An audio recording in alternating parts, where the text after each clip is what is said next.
You're listening to the Hour of the Time. I'm William Cooper. From Tinker Bell to Artie Shaw to George Bush's 1,000 Points of Light, America has been mesmerized by stardust since its very inception. And now America is beginning to learn what all these references to the star, the morning star, wish upon a star, stardust, really is all about. There was something very strange about the classical mysteries, something which attracted people to them, and having attracted them, made their initiates, with very few exceptions, permanent devotees. In Egypt, Greece, India, Rome, and a dozen other places and countries, sacred initiations took place in specially prepared sanctuaries, usually in a cave or underground.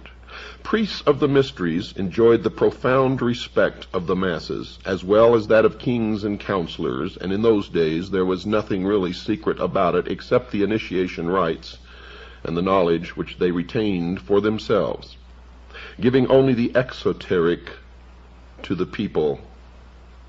What were the mysteries? Until relatively recently, and relying upon comparatively scattered fragments such as Apollosius' Golden Ass, historians and religious writers had formed an opinion of them which has been shown to be extremely naive, if not outright false. They knew that at the ceremonies symbolical teaching took place, and hence inferred that the mysteries were a relic of the times when academic knowledge was guarded by the very few, and scientific truths such as Pythagorean theorems were given only, and only, to the elect.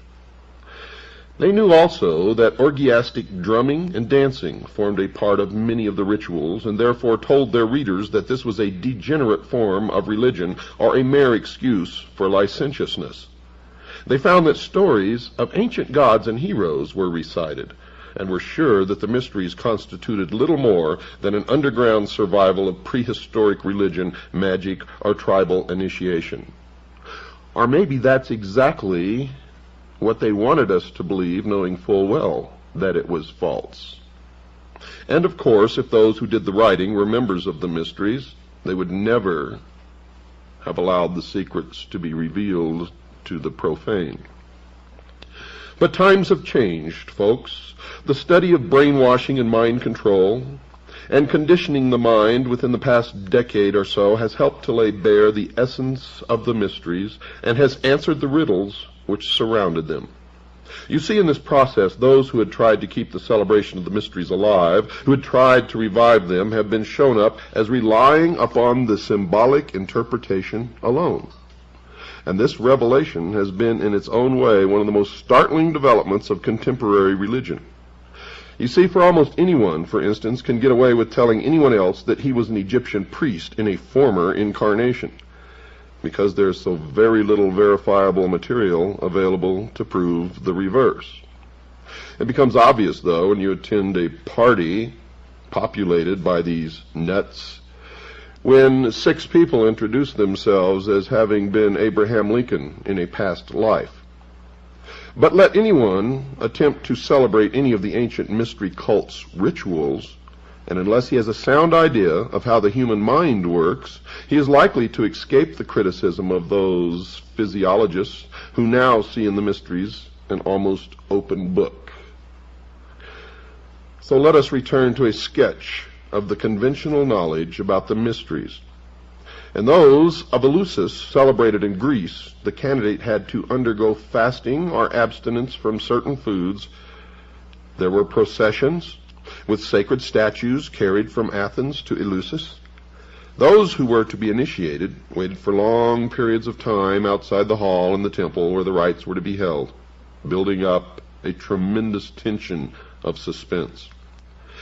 Eventually, a torchbearer led them within the precincts, usually underground.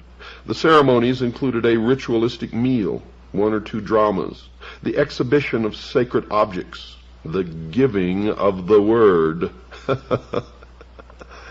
an address by the Hierophant, and oddly enough, closure with the Sanskrit words Kansha Ampaksha.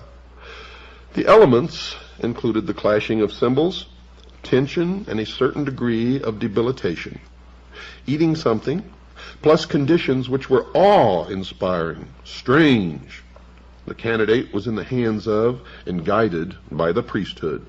Other factors were drinking a soporific draught, symbolic sentence of death, whirling around a circle. Initiation ceremonies of secret cults and the mystery type invariably involved tests, sometimes most severe ones. The effect of certain experiences was a carefully worked program of mind training which is familiar in modern times as that which is employed by certain totalitarian states to condition or reshape the thinking of an individual. Are you listening to me, all you Freemasons out there who think that you're so smart? Well, you're not. This process produces a state in which the mind is pliant enough to have certain ideas implanted, ideas which resist a great deal of counter-influence. This was the secret of the mysteries, this and nothing else. Echoes of such training are to be seen in the rituals of certain secret societies without mystical pretensions which survive to this day. Trials, terror, expectancy, drinking, and the rest.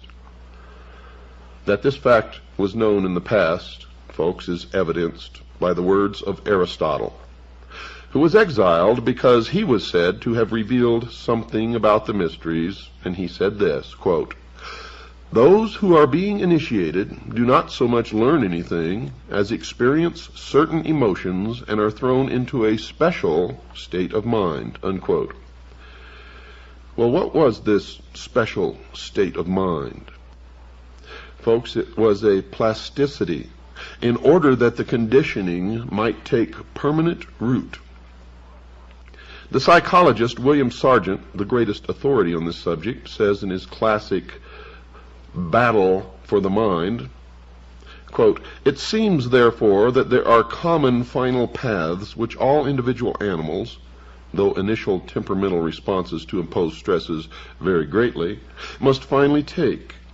If only stresses are continued long enough, this is probably the same in human beings, and if so, may help to explain why excitatory drumming, dancing, and continued bodily movement are so much used in such a number of primitive religious groups. The efforts and excitement of keeping the dance in progress for many hours on end should wear down, and if need be, finally subdue even the strongest and most stubborn temperament, such as might be able to survive frightening and exciting talk alone for days or weeks," unquote. Now, understanding what I just read to you, this quote from Battle for the Mind by William Sargent, can you still say that music plays no part in the conditioning of the mind? That the words in the music is not being entrapped by the subconscious of those young people who dance for hours listening to this music? If so, I think you'd better rethink that position, for it is a form of mind control, brainwashing. Dr. Sargent notes that Chinese experiments in mass excitation, breaking down and reconditioning, are based on the same physiological principles as religious conversion, and also group and individual psychotherapy treatments. Folks, these include the application of tension, fear, anxiety, conflict, to the point where the subjects are uncertain.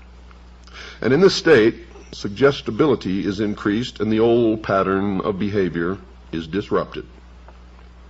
The fact that the devotees of the mysteries were thoroughly conditioned to them and felt that they were important in their lives is seen in much historical evidence. Even in the 4th century of the Christian era, the Greeks were insisting that they, quote, would consider life unbearable if they were not allowed to celebrate those most sacred mysteries which unite the human race, unquote. Now, the work of those who have pointed out the function of the mysteries as mind training and conditioning has, of course, evoked no answer from those who still think that the rituals are mere symbolic representations of knowledge or of facts. And indeed, they cannot admit this simply because they would be admitting their own foolishness and stupidity in the process. So they will resist at all costs and continue to go to their meetings, for to do otherwise would be to confront their own fallibility. And in human nature, that is one of the most difficult things for any individual to do. We all realize that. It's interesting to note, folks, that the ecstasy which is produced by excitatory methods and is followed by manipulation of the mind is still sought by members of many secret cults who are aware of the scientific explanation. You see, irregardless, even when they know this, they still seek it out, because for them it fulfills some terrible need way down deep inside their gut. Their reaction is that the experience may well be induced by physical methods, but in spite of that, and this is what they say, quote, it is nothing less than actual spiritual communion with a supernatural power, unquote. This is the point at which scientists and mystics cannot agree. The mystic feels sure that he has experienced something sublime, and who's to say that they haven't? For if you have not experienced it, you have no basis upon which to make a decision. But to experience it is to put yourself in a position to be controlled by others.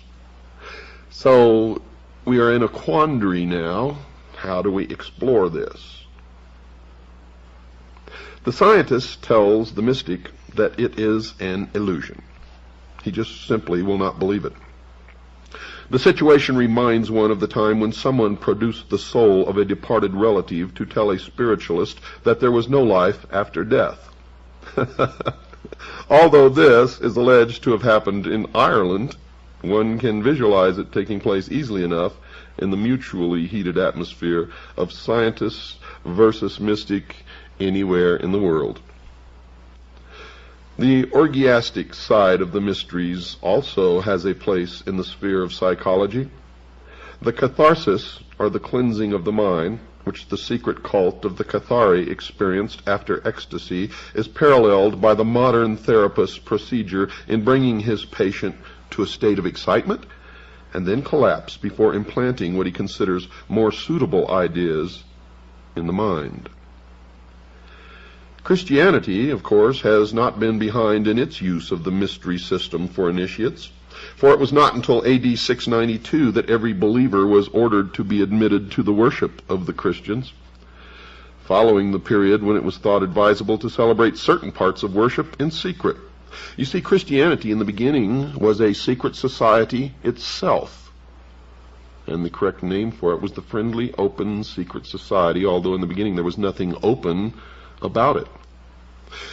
Traces of this survive in such customs as that of the Greek Orthodox Church, where the priest celebrates divine worship behind a curtain, which is only taken away during the elevation of the host. Quote, since at that moment the worshippers prostrate themselves and are not supposed to see the holy sacrament, unquote. The reason given for the secrecy of the practice of the Christian cult gives a clue in explaining that the celebrant must be prepared by expectation. St. Augustine laid down that secrecy was essential because The mysteries of Christianity were incomprehensible to human intellect and should not be derided by the uninitiated. Secondly, because this secret produced greater veneration for the rites. Thirdly, that the holy curiosity of those to be initiated into the experience of Christianity should be increased in order that they might attain to a perfect knowledge of the faith. And to tell you quite frankly, folks, in my study of mind control, the Christian church would swell well beyond any conception or imagination of what their numbers could be if they had continued their secrecy. Saint Basil de Spiritu Sanctu, Cap, let me see, that's the 17th. That's a writing, folks. Tells how the fathers of the church, quote, were well instructed to preserve the veneration of the mysteries in silence. For how could it be proper publicly to proclaim in writing the doctrine of those things which no unbaptized person may so much as look upon, unquote. Now this all sounds silly to us today. But believe me, folks, there is nothing silly about it, and if it were practiced today as it was then, the Christian church would be more powerful than you could possibly conceive. Now remember, this is the results of our research. I myself consider myself to be a Christian, and that I follow the teachings, the words of Christ in my daily life, not the dogma of any church, not the preaching of any minister or priest, but simply and only the words of Christ. Seated upon the foundation of that which God gave us early in our history, the moral code called the Ten Commandments, as they were originally given to Moses, and not as they were changed by man in the form of the Pope. The origin of mystery ceremonies seems to be India, or at least the place and time when the Brahmin priesthood started its initiations. The ceremonies were based upon the Hindu myths, but the procedure followed in training the aspirant is strikingly similar in Egypt, and Egypt profoundly influenced Greece. Now what's left out here, and the reason it's usually left out, is because any mention or discussion of the Babylonian mysteries or the Babylonian religion is usually met with much criticism and derision by those who believe that it was a terrible institution. The mysteries definitely came from the East, and the East in the mysteries still survives today. When one Freemason greets another and he's not sure if he's really a Freemason, he'll ask him if he's a traveler, or if he's traveling, or if he is a fellow traveler. All, I might add, were the same code of identification used by the Communist Party in this country, because communism and the mysteries are the same entity as are socialism and the mysteries. When they meet, and this exchange takes place, the one being queried if he is indeed a member of the mystery religion will say, "Yes, I'm a traveler," to which the first, or the inquirer, will respond with, "Where are you going?" or "Where are you traveling? From where to where?" And the answer will be, "From west to east." For the east is the position of the rising sun, where the knowledge comes from. You see, for in our early history, it certainly can be proven to have come from the East. And the sun was the symbol of the intellect. It began by being the symbol of the unseen God of the universe, and slowly transformed into the symbol of the intellect, the light, Osiris, Ra, Lucifer.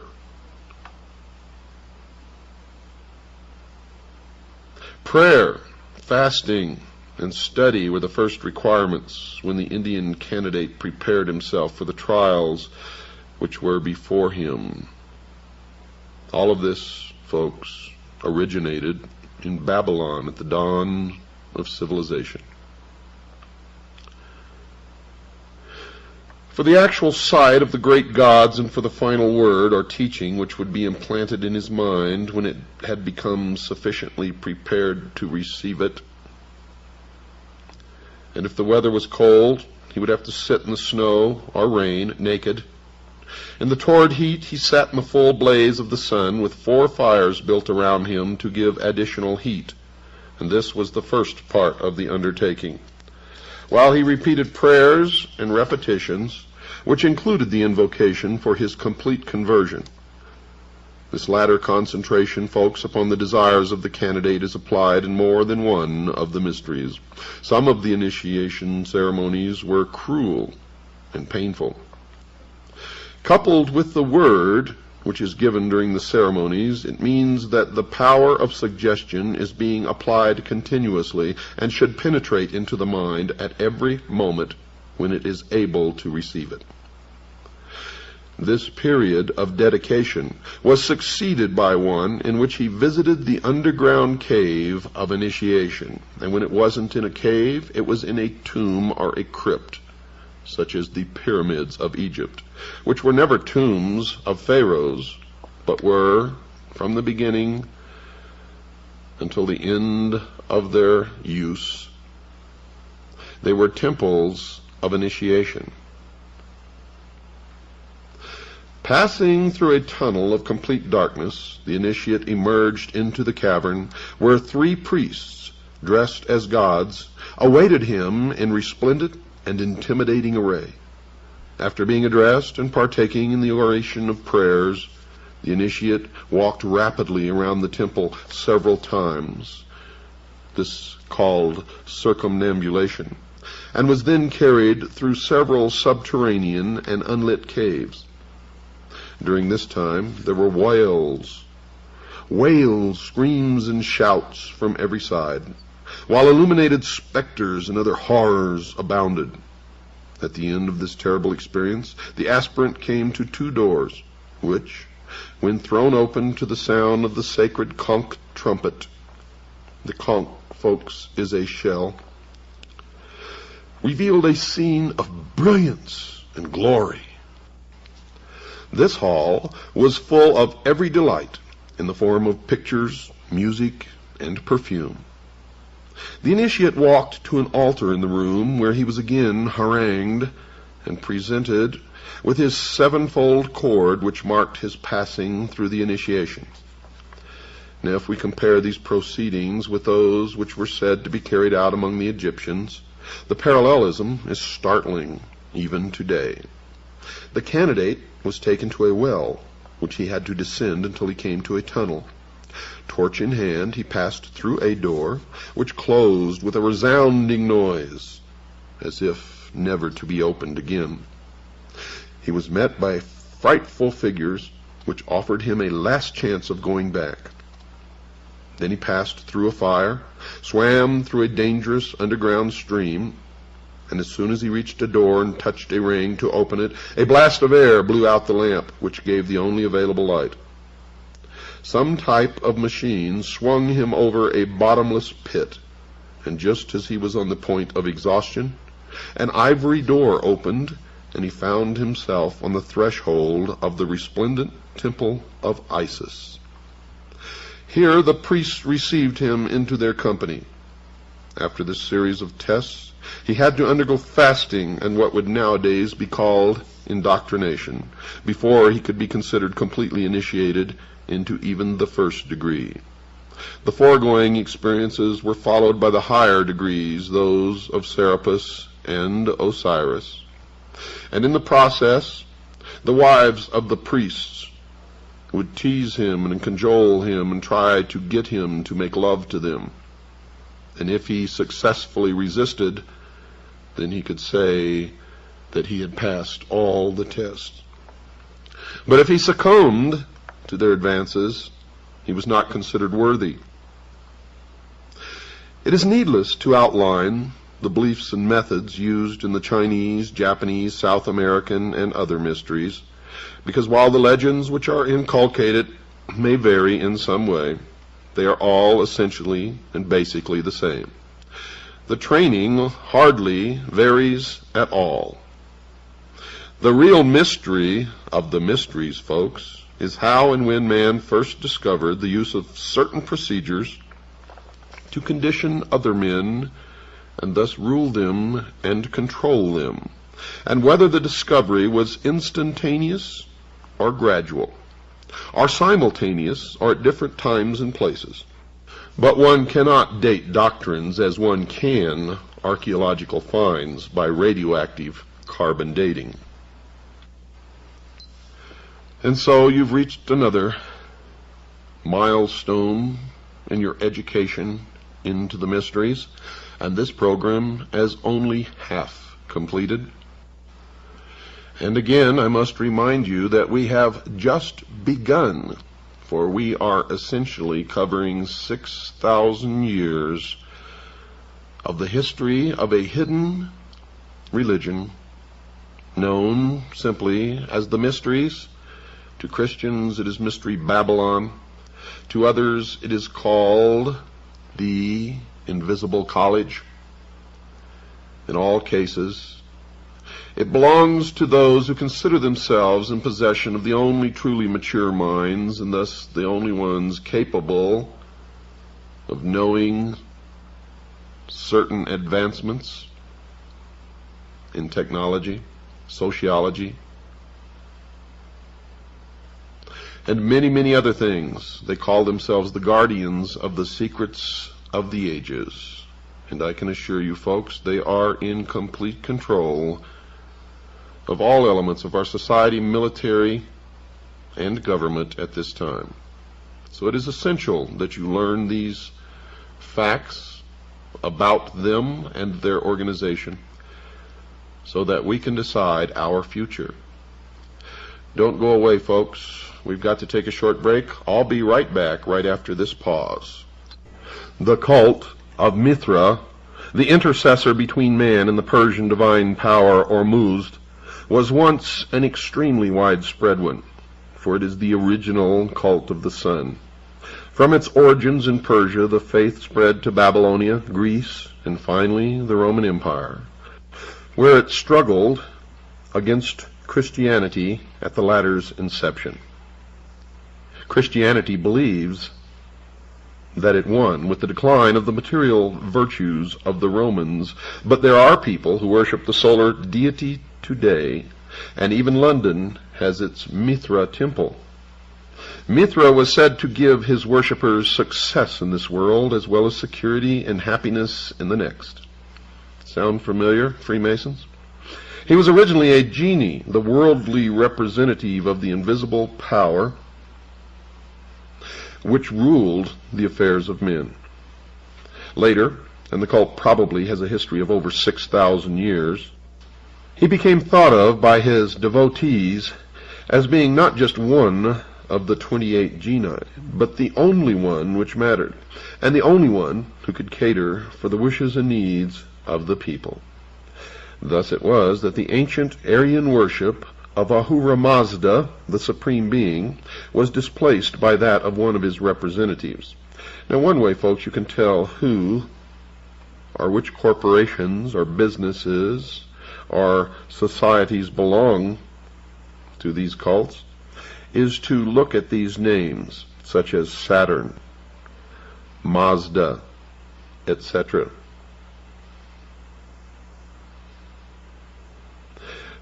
Ahura Mazda, the Supreme Being, was displaced by that of one of his representatives, although archaeological research has produced little to give a clear picture of the rituals and beliefs of the Mithraists. A considerable amount of secret lore still survives in the East, from India to Syria, which gives one a good idea of exactly how the members of the cult thought and just exactly what their magical ceremonies were. 3 ritualistic objects are used by Mithraists: the crown, equivalent to the sun and power of the supernatural kind; the hammer or club, symbolizing creative activity of mankind; and the bull, which stands for nature, virility, increase. By the proper understanding of these objects and just exactly what they represent, Mithraists have it that the ordinary man can transcend his environment, can become great or successful, or can achieve what he wants to do and enters a delightful afterlife. What must he give in exchange? Nothing but worship to the principle which presides over all destiny and control to the priests of the religion. Now let's regress just a moment and let me explain to you why the bull. Throughout the ancient world you see the symbology of the bull. Now you have to remember this history goes back 6,000 years, the first 2,000 of which, looking back, is the Christian era. Now remember, this is the age of Pisces, or the two fish. The 6,000-year period started in antiquity when the sun was in Taurus, or the bull. That is the meaning of Baal, or Baal. The golden calf was the representation of the house of the sun, or the age of the bull, or Taurus. It was really the same old mystery religion, the worship of the unseen God of the universe, represented by the sun, which over the centuries and the millennia has become the worship of the intellect, with the sun the representation of the light, or Lucifer, the one who gave man the gift of intellect. Now after the age of Taurus came the goat, or the ram, and this was symbolized by the symbol of the goat, or the goat of Mendes. For in Mendes there was a temple erected to the worship of the mysteries. And since the sun was in the house of the goat or the ram, the object of the exoteric worship by the masses was the goat. When the sun passed into the house of Pisces, or the two fishes, the Christian era began. We are now on our way out of the age of Pisces into the age of Aquarius. Once you understand that the ancient religion was a religion of the worship of the heavens, then everything begins to come together. And when you understand that they ceased believing in an all-powerful, unseen God, or hidden God of the universe, and became essentially pantheists, believing that everything is God, they call this nature, or the natural way, then you can understand how man became to worship the intellect, and the symbol which used to represent the unseen God of the universe came to represent the intellect, the use of which will bring man to the state of apotheosis, where man himself will become God. And then you begin to look at all the things that are happening today, and you see their symbology everywhere. Nowhere will you see it more prominently than the Looney Tune fringe element which call themselves ufologists. You will see that everything to do with the so-called UFO phenomena comes right out of the mystery schools. One reason, folks, for the loss of importance of the cult of Mithras, undoubtedly, is the admission was restricted to those who were thought worthy to receive the blessings which would come through the proper beliefs and use of the magical powers presided over by the Mithra priests. Christianity, for instance, was open to a far greater section of the population, even although the Christian mysteries were not accessible everywhere to all until relatively late in our history. At the same time, some of the Mithraeus ceremonials were of such obvious emotional appeal that scholars are agreed that the purely ritualistic side of Christianity owes much to those of the sun god of the Persians, and if you've been listening to this program, you already know that Christianity was actually merged with the religion of the worship of the sun into what is now known as the Vatican. The lowest degree of initiation was known as the sacrament and could be administered to anyone. Theoretically, who could be relied upon to keep a secret and who would eventually develop into a regular and devout worshiper. This degree was called that of the crow, and it symbolized, according to present-day Mithraeus, the death of the new member, from which he would arise reborn as a new man, and today the crow is known as the phoenix. This death, or symbolic death, spelt the end of his life as an unbeliever, and canceled his allegiance to former and unaccepted beliefs. The use of the word crow probably derives from the ancient Persian practice of exposing their dead to be eaten by carrion birds, which is still carried on by the Parsi community in India, who follow parts of ancient Iranian religion as supposedly taught by Zoroaster. But if the crow symbolized death, it was also the delegate privileged to take over the human body after death. Of course, this meant that in a sense it was superior to humanity. Thus it was that the members of the cult was superior to the ordinary run of mortals. They believed themselves to be a separate race of man, and still do. The candidate descended 7 steps into the temple, which was an underground one, fashioned in the shape of a cavern, and made to look as much as possible like a natural cave. Initiation tests now took place. The newcomer was pursued by wild beasts, priests in animal skins, demons, and all sorts of terrors. He had to fast for 3 days. In this debilitated, altered, and plastic state, he was given a lecture by a priest on the responsibilities which were now his. Among these were the necessity to call brother only those who had been initiated. In the words of a Freemason today, whose son I happen to know, "If you are not one of us, you are nothing."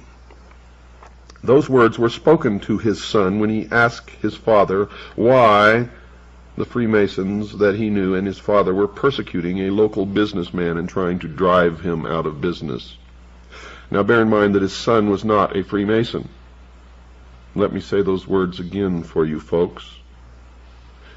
Quote, "If you are not one of us, you are nothing," unquote. All family ties were severed. Nothing mattered except doing one's job well and carrying out the worship of Mithra. The final ceremony took place amid the clash of cymbals, the beating of drums, and the unveiling of a statue of Mithra himself.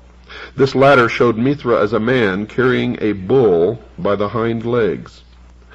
Now the symbolism of this piece of sculpture was explained to him. The bull, in addition to symbolizing fecundity, was representative of animal passion, and it was also the house in which the sun dwelt in the first 2,000 years of the religion. It was through invocations to Mithra that mankind first discovered how to overcome this force and how to discipline himself. Therefore, the secret of religion was partly that the worshipper must restrain himself physically in order to attain power over himself and over others. And this is the mystery of the Sphinx that man has been trying to decipher since man discovered the Sphinx in the modern world. It is simply this, that man is nothing but an animal with a brain, with an intellect.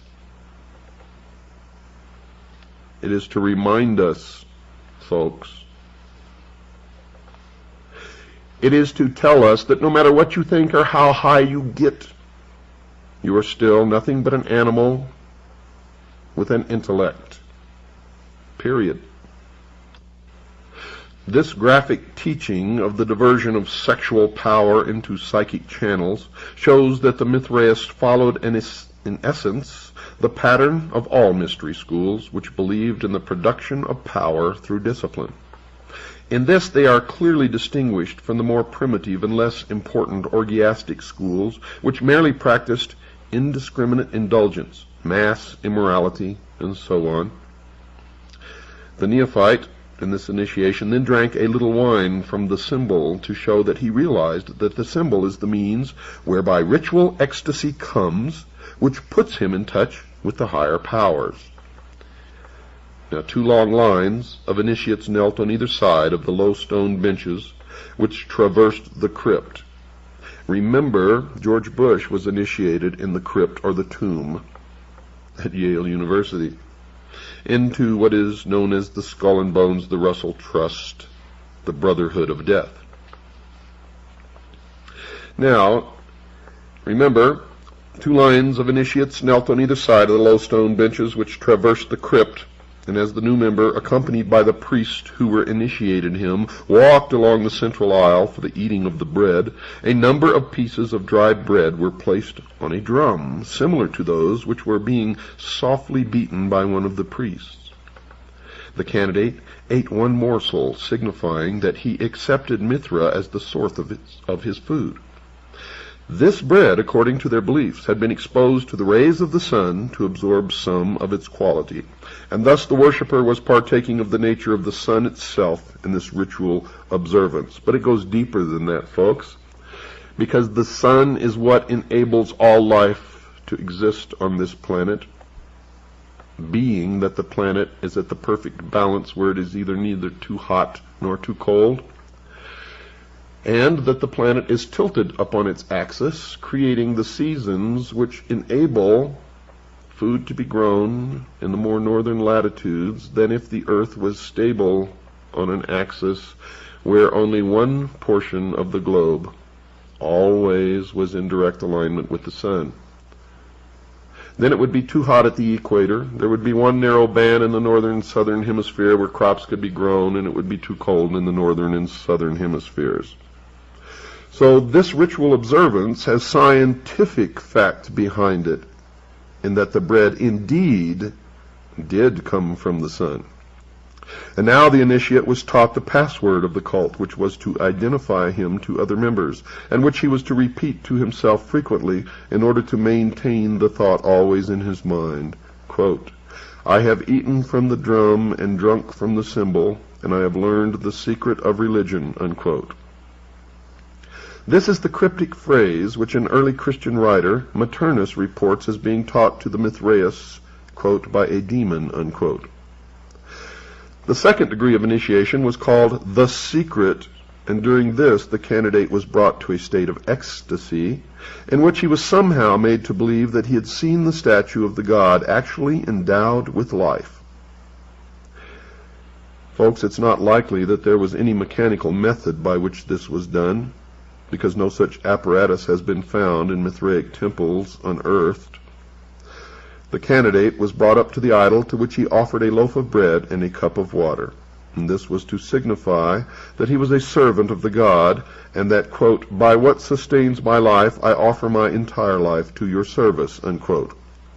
The grade of soldier may show that the military arts were responsible for a good deal of the power of Mithra worship in ancient Persia. Certain it is, in any case, that this degree greatly appealed to the Roman warriors, who formed a very large part of the rank and file of the cult during its western expansion. A sign similar to a cross, signifying the sun, was made on the forehead of the initiate, who was thus marked as owned by the deity. A crown was placed before him, hanging from the point of a sword. This he took and placed it aside with the words, "Mithra alone is my crown." And this, folks, this takes place in every mystery that there have ever been. Remember when Christ went into the desert for 40 days and 40 nights and was tempted by Satan? Satan offered him the crowns of any or all of the nations of the earth if he would just follow him, and Christ rejected it. The same thing happens in the mystery school. The initiate is always offered a crown, sometimes by the king or the emperor himself. And if he accepts the crown, he is considered unworthy, and being, as it would be interpreted as a threat to the real wearer of the crown, probably would have been executed. He was considered only worthy if he rejected the crown, symbolic of the ruler, the ruling of the nation or people or area. The Persian crown, it should be remembered, from which pattern all present-day crowns are eventually derived, is a golden sun disk with a hole in the center for the head. It is jagged at the edges, representing the sun's rays, just like that worn by the Statue of Liberty. And these projections are turned up to make what is still known in Western heraldry as the Oriental crown. You can also see this representation as the halo in Christian art. Now the candidate has to prove himself in a mock combat with soldiers and animals in a number of caves. When the Emperor Commodus went through this degree of initiation, he actually killed one of the participants, although he was supposed only to make a symbolic slaying. Passed through the soldier degree, the Mithraist was eligible after a lapse of time to be promoted to the rank of lion. He was taken again to the cavern, and honey was smeared upon his brow as opposed to the water which had been used in his acceptance into the earlier degree, his baptism.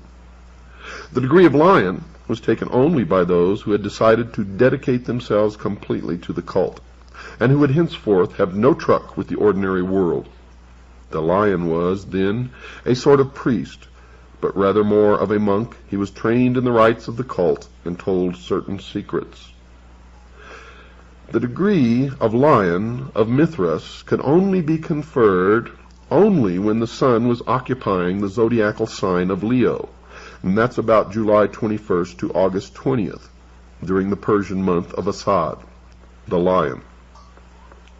Now there's a good deal of astrological lore in Mithraism, and also an admixture with Kabbalistic numerology. The Greek branch of the Mithraists, for example, worked out that the numerical equivalent of the name, spelt by them Mithras, was 365, and thus corresponded to the number of days in the solar year. Well, since the deity was the sun, then this is exactly what it should have been. In the purely magical sense, Mithraism has it that both the name of the god and the rank which the individual holds in the cult have magical power. Thus, if a person wants to achieve anything, he has to concentrate upon the word Mithra while preparing for himself the ceremonial repast and beating alternately a drum and cymbals. That the effect of initiation was to produce someone of upright character is amply evidenced by literature of the Roman times, in which the Mithraists were generally considered to be thoroughly trustworthy and improved people. Even their enemies could reproach their own followers with the vitality of the Mithraist creed. Tertullian, in his De Corona, which is Latin for the crown, which he composed in the 3rd Christian century, upbraids the Christians, inviting their attention to the Mithraists as examples. De Corona actually means the crown of thorns. You, his fellow warriors, should blush when exposed by any soldier of Mithra. When he is enrolled in the cave, he is offered the crown which he spurns, and he takes his oath upon this moment, and is to be believed. Through the fidelity of his servants, the devil puts us to shame, he said. Now there were 7 degrees of initiation in all, although there are some branches of the ecstatic side of the lore, which include certain others, making the total 12. After lion came the Persian, then the runner of the sun, then father, and finally father of fathers. The 12th degree, it is said, is king of kings, and where have we heard that before? And properly, this can be held only by the supreme king, and preferably the Shah-Hinshah, or the king of kings of Persia. This very ancient cult, from which more than one present-day secret society is derived, is thus seen to contain many of the elements which underlie organizations of this sort. You see, folks, it is a training system. It attempts to produce in its members a real or imagined experience of contact with some supreme power.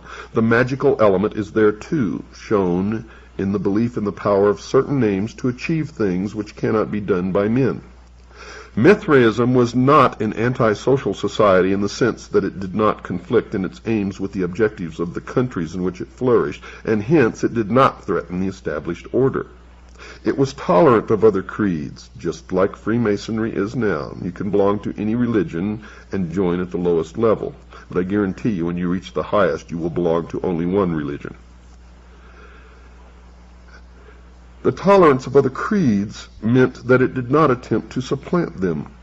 Its greatest festival, the birth of the sun, on the 25th of December, became Christianized, and it is claimed by those who still believe in its mysteries and celebrate them that Christianity did not so much supplant Mithraism as absorb it, accepting some of its externals and diverting them to its own use, and that is exactly what has happened.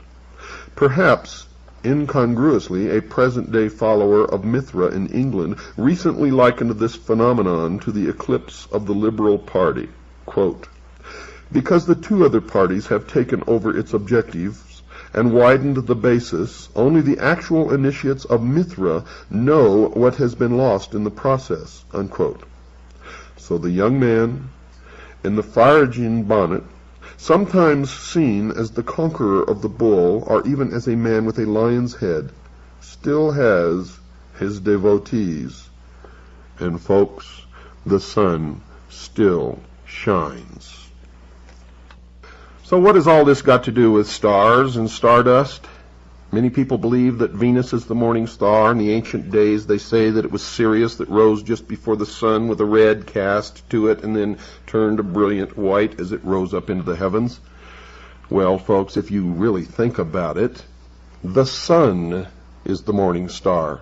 Good night, and God bless each and every one of you.